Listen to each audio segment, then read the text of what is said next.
capisci? Tu mi fai l'impressione. Che rocca di coglioni a una persona, tu chiedi diritti umani, diritti umani, diritti umani, diritti umani. I diritti umani sono i diritti di ogni essere umano.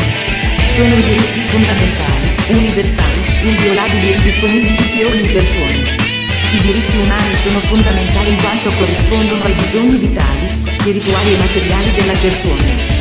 Sono i diritti della persona alle libertà fondamentali civili, politiche, sociali, economiche, culturali. I diritti umani sono universali in quanto appartengono ad ogni essere umano per il solo fatto di essere tale, senza distinzione di razza, di colore di pelle, di sesso, di lingua, di religione, di opinione politica, di origine nazionale o sociale, di ricchezza, di nascita o di altra condizione.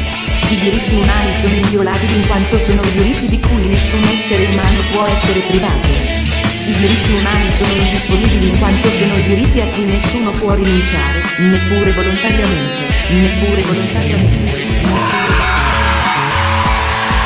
Bordo del caos. Diritti umani.